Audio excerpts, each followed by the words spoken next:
there are pyramid structures across the world. The iconic ones of Egypt, but also those in Mexico, Cambodia, Sudan, Greece, Peru and Italy. But how much do we really know about them? And did many different civilizations independently create the same type of building?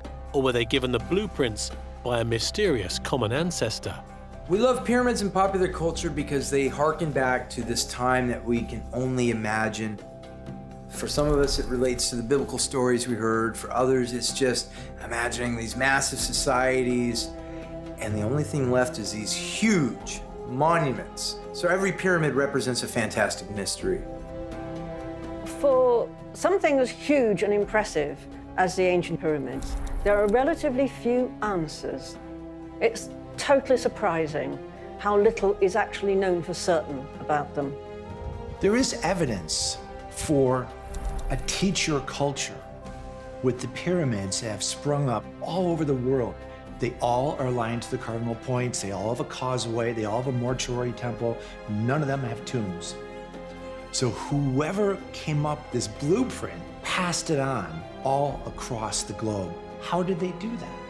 All the fringe theories about the pyramids, that they were actually built in 10,500 BC, that they were built by aliens, that they were built by Atlanteans, that all the pyramids around the world are somehow united or even speaking to each other. All of this comes under a kind of a pseudoscience, which is described as pyramidology.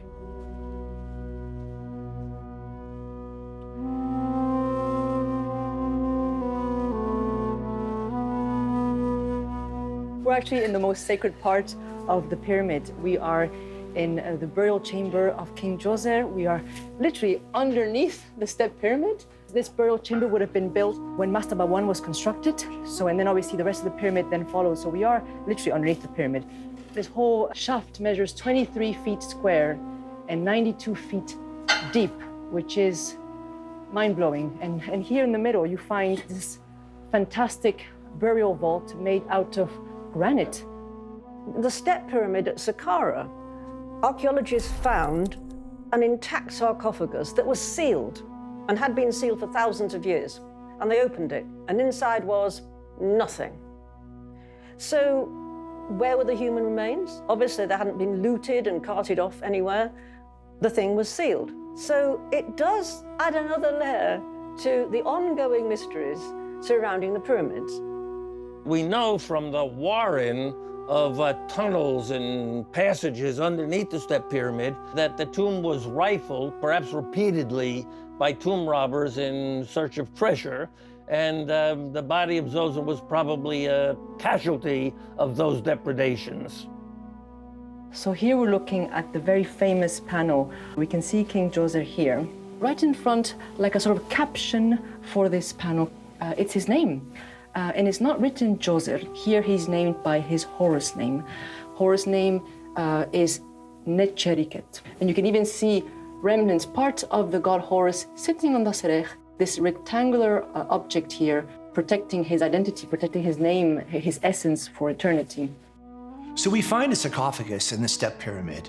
We find one in the Great Pyramid, but there has never been a body of a pharaoh discovered in those sarcophagus, and more importantly, no hieroglyphics go south to Luxor and the Valley of the Kings in proper burial chambers of kings and royalty. And you have corridor after corridor of hieroglyphics telling the fabulous story of this person's life and all their incredible, boisterous deeds. There's none of that in the pyramids of Egypt, leading us to conclude that they were not tombs. So what were they? And in Teotihuacan, evidence grows that pyramids may have been used for purposes more mysterious than mere burial chambers.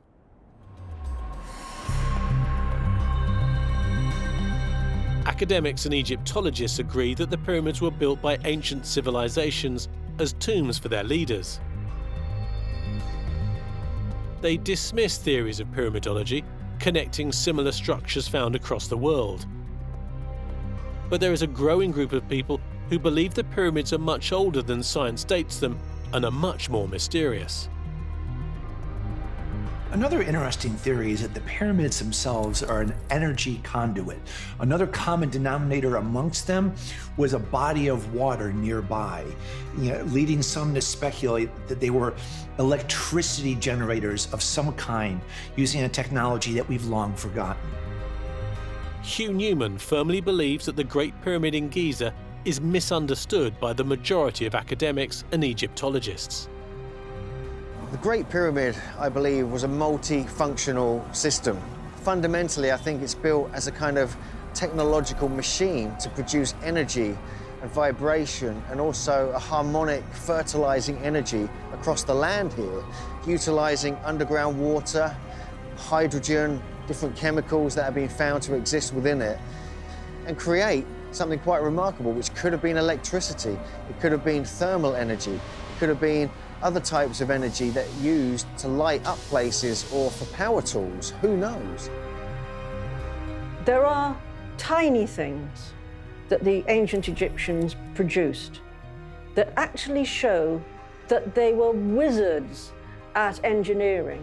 For example, in the Cairo Museum, there's tiny little vases, and they've got holes drilled in them.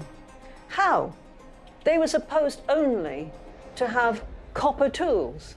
You could not do that with copper tools. And they're made of the hardest possible stone. They're granite, some of them. It's like the ancient Egyptians were showing off. So back in October 2017, I was filming on the Giza Plateau. It was towards the end of the day, around sunset. And I managed just accidentally, I didn't see it with my own eyes, but I saw that when I moved the camera around, I caught this orb of light going up the side of Khafre's pyramid. It's believed that it could be some kind of energetic sphere, like a ball of light, or it could have been something completely strange, even like a small UFO. Whatever it was, it appeared to be glowing and moving in a very precise way across the face of the pyramid. So I believe it was like a byproduct of what these pyramids were all about, which was energy.